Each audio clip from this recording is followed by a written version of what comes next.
Hi all. നമുക്കറിയാം Kerala water അതോറിറ്റിയിലെ assistant engineer examination എന്ന് പറയുന്നത് ഒരു മെക്കാനിക്കൽ, സിവിൽ അതുപോലെ തന്നെ കെമിക്കൽ സ്ട്രീമിലുള്ള ഉദ്യോഗാർത്ഥികൾക്ക് കിട്ടാവുന്ന ഒരു വളരെ നല്ലൊരു പോസ്റ്റാണ്. സ്റ്റാർട്ടിങ്ങിൽ തന്നെ ഗസ്റ്റ് തസ്തിക ആയതുകൊണ്ട് തന്നെ ഈ ഒരു പോസ്റ്റിലേക്കുള്ള കോമ്പറ്റീഷൻ ലെവലും വളരെ കൂടുതലാണ്. അപ്പോൾ ഈ ഒരു എക്സാമിനേഷന്റെ തീയതി വന്നിട്ടുണ്ട്. ഈ എക്സാം ഡേറ്റ് 16/9/2026 മാത്രമല്ല, ഈ ഒരു എക്സാമിനേഷൻ ഇനി നമ്മുടെ മുമ്പിൽ ബാക്കിയുള്ള ദിവസങ്ങൾ കൃത്യമായിട്ട് യൂട്ടിലൈസ് ചെയ്യുന്നതിനും ഒരു കൃത്യമായ ഒരു ടൈം ടേബിൾ വെച്ച് നമ്മുടെ സമയത്തെ ഒപ്റ്റിമം യൂസ് ചെയ്ത് റാങ്ക് ലിസ്റ്റ് എത്തുന്നതിനുമായിട്ട് ഏൺസ്റ്റ് കാർഡ് നിങ്ങൾക്കൊരു സൗജന്യ വെബിനാർ നിങ്ങൾക്കായിട്ട് നൽകുന്നു. അതിന്റെ ഡീറ്റെയിൽസ് ആണ് ഇന്നത്തെ വീഡിയോയിൽ നിങ്ങൾക്കായിട്ട് പങ്കുവെക്കുന്നത്.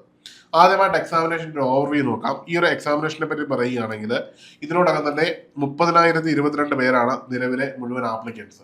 ഇനി കൺഫർമേഷൻ നൽകിയെങ്കിൽ മാത്രമേ നമുക്ക് അറിയുള്ളൂ എത്ര പേർ എക്സാമിനേഷൻ എഴുതാനുണ്ടാകും എന്നും ലാസ്റ്റിൽ എക്സാമിനേഷൻ ഹാളിൽ ഹാജരാവുന്നവരുടെ എണ്ണം കൂടി നോക്കിയിട്ടാണ് നമ്മളിതിന്റെ ഒരു യഥാർത്ഥ മത്സരം അല്ലെങ്കിൽ കോമ്പറ്റീഷൻ ലെവൽ എന്ന് പറയുന്നത്. എന്നാൽ ഇത്രയും ആപ്ലിക്കൻസ് ഉള്ളത് കൊണ്ട് തന്നെ നമുക്ക് ഇതിന്റെ ഒരു കോമൺ ലെവലുള്ള കോമ്പറ്റീഷൻ ലെവൽ എത്രത്തോളം എളുപ്പമായിരിക്കില്ല എന്നുള്ളതിന്റെ ഒരു ധാരണ ഇവിടെ കിട്ടുന്നുണ്ട്. ഇനിയും ഈ ഒരു എക്സാമിനേഷന് കൺഫർമേഷൻ നൽകാൻ നമ്മുടെ മുമ്പിൽ ഇനിയും സമയമുണ്ട്. 12/7/2026 കൺഫർമേഷൻ നൽകിയില്ലെങ്കിൽ നിങ്ങൾ അപേക്ഷ നൽകാത്തത് പോലെ തന്നെയാണ് നിങ്ങൾക്ക് ഒരിക്കലും എക്സാമിനേഷൻ എഴുതാൻ പറ്റുകയില്ല, ഹാൾ ടിക്കറ്റ് വരികയില്ല. അതുകൊണ്ട് തന്നെ മറക്കാതെ എല്ലാവരും ഇപ്പോൾ തന്നെ നിങ്ങൾ കൺഫർമേഷൻ നൽകുക. മൊബൈൽ ഫോണിലൂടെ നമുക്ക് കൺഫർമേഷൻ നൽകാമെന്നുള്ളത് വളരെ പ്രധാനപ്പെട്ട കാര്യമാണ്.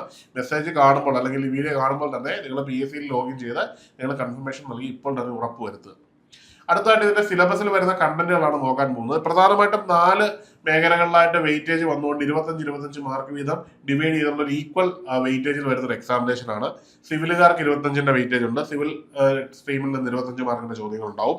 അതുപോലെ മെക്കാനിക്കൽ സ്ട്രീമിലുള്ളവർക്കും സെയിം വെയിറ്റേജ് ആണ് 25 മാർക്കിന്റെ. ഇനിയും കെമിക്കൽ എഞ്ചിനീയറുകാർക്കും 25 മാർക്കിന്റെ വെയിറ്റേജ് ആണ്. ഇനിയുള്ളതാണ് ഏറ്റവും പ്രധാനപ്പെട്ട കാര്യം. ഇതെല്ലാവർക്കും തുല്യമായി വരുന്നതാണ്.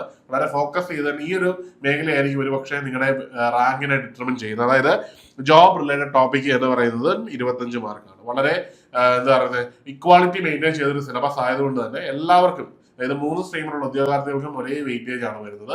അപ്പോൾ നിങ്ങൾക്ക് സ്ട്രെങ്ത് ഉള്ള മേഖലയും അതുപോലെ തന്നെ വീക്ക്നെസ് ആയിട്ടുള്ള മേഖലകളും കൃത്യമായിട്ട് നോക്കുക. അതുപോലെ തന്നെ എല്ലാവർക്കും ഈക്വൽ വെയിറ്റേജ് വരുന്ന ഈ ജോബ് റിലേറ്റഡ് ടോപ്പിക്സിൽ നല്ല രീതിയിൽ സ്കോർ ചെയ്യാൻ പോവുക. അങ്ങനെ വരുമ്പോഴാണ് സ്വാഭാവികമായിട്ട് നിങ്ങളുടെ റാങ്കിനെ അത് വളരെ വലിയ ഉയരത്തിലേക്ക് എൻഹാൻസ് ചെയ്യുന്നതും ജോലി കിട്ടാൻ സഹായിക്കുന്നു.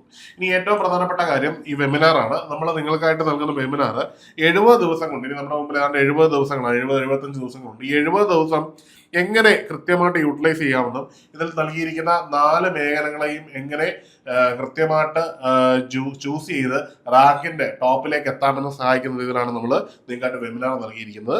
ഈ വെബിനാർ ജൂൺ 30 വൈകുന്നേരം 8 മണിക്കാണ്. തികച്ചും ഫ്രീ വെബിനാർ ആണ്. എല്ലാവരും ഇതിൽ നേരിട്ട് പങ്കെടുക്കാൻ ശ്രമിക്കുക. അപ്പോൾ ഇത് നിങ്ങളുടെ കരിയറിനെ മാറ്റിമറിക്കുന്ന ഒരു ഡിസിഷൻ ആയിരിക്കും. അപ്പോൾ മറക്കണ്ട, എത്രയും പെട്ടെന്ന് ഈ ഒരു വെബിനാർ ജോയിൻ ചെയ്യുക. ഈ വെബിനാർ ജോയിൻ ചെയ്യുന്നതിനായിട്ട് നിങ്ങൾക്ക് താഴെ ഒരു ഗൂഗിൾ ഫോം ഉണ്ടാവും. അതുവഴി നിങ്ങൾക്ക് കൃത്യമായിട്ടൊരു ഇൻറ്റിമേഷൻ നൽകുകയും അതനുസരിച്ച് നിങ്ങൾക്ക് ജോയിൻ ചെയ്യാനും പറ്റുന്നതായിരിക്കും. അപ്പോൾ മറ്റൊരു വീഡിയോയിൽ കാണാം. Good bye.